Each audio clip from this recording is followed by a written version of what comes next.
have better control of the drums playing this way if you're doing a Latin or a rock thing. So like I said earlier in the video, I always believe in practicing for the sake of the instrument, and this is another situation that I'm talking about. Practicing mash will help you be a better player on a gig. Talking about playing match grip, in the late 60s I studied vibes at Henry Adler's music store. My teacher's name was Warren Hard. He was a percussionist at one of the Broadway plays at that time.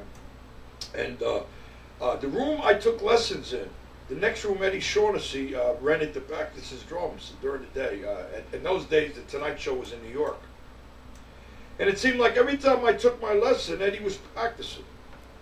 So I remember one lesson, I'm trying to play the chords to The Shadow of Your Smile with 4 mallets.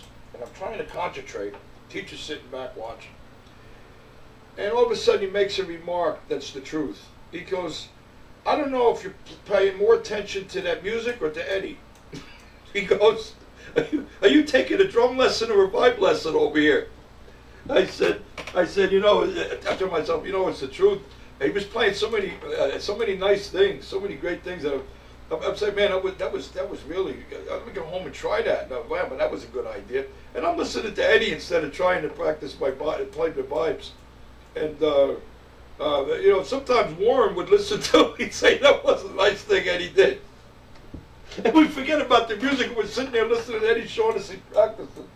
That was so funny because I'm doing it, but then he was guilty of doing it too. And that was nice, wasn't it? So we were both sitting there listening to Eddie instead of concentrating on the music. Teaching through the years and practicing with many drummers, I've noticed that a lot of drummers don't realize the importance of practicing without stopping. I've noticed a lot of guys, they practice for 5 minutes, they get up and have a coffee, practice another 5 minutes, go out and walk the dog, practice for another 5 minutes and have a cigarette.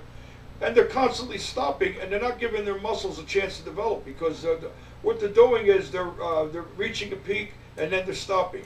You've got to practice for long periods of time. I've seen guys practice for a half hour with the left hand, then practice for a half hour with the right hand. That's an hour kill.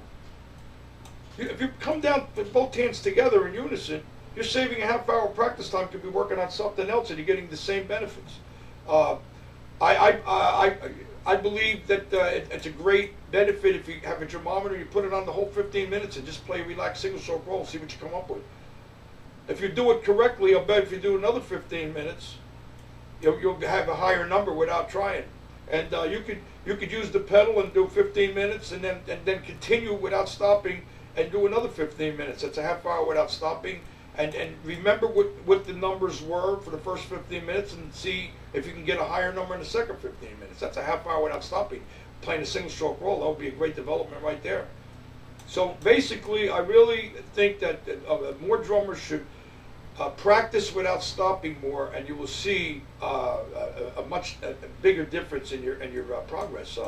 A good friend of mine, Joe Tanfanador, one of the WFD champion, he told me that when he first starts doing runs, 60-second runs, the first 10 runs, he don't care what the drummometer says. He don't even look. He doesn't care if it says 800, 900, whatever. He's bleeding up to his top speed by just relaxing, letting the sticks move almost by themselves, just like this kind of emotion. You don't have to put all nobody's there to shoot you if you don't break 1,000. You could just relax and lead up to it. A pet peeve I had years ago when I first started working with the metronome, that I could be practicing great one day and the next day I'm nowhere near as fast. My muscles are sluggish. I can't make the speeds I made the day before. And I used to fight the metronome because I refused to practice at a slower speed.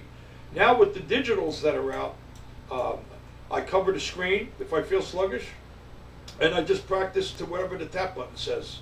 I don't even look at the screen.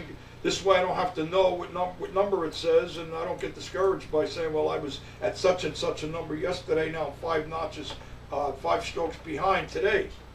And you know, sometimes when you're slower the next day, sometimes the muscle could be breaking down, and maybe in a few days you could be reaping the benefits of reaching a new peak of speed. So there's a lot of reasons why the muscles slow down.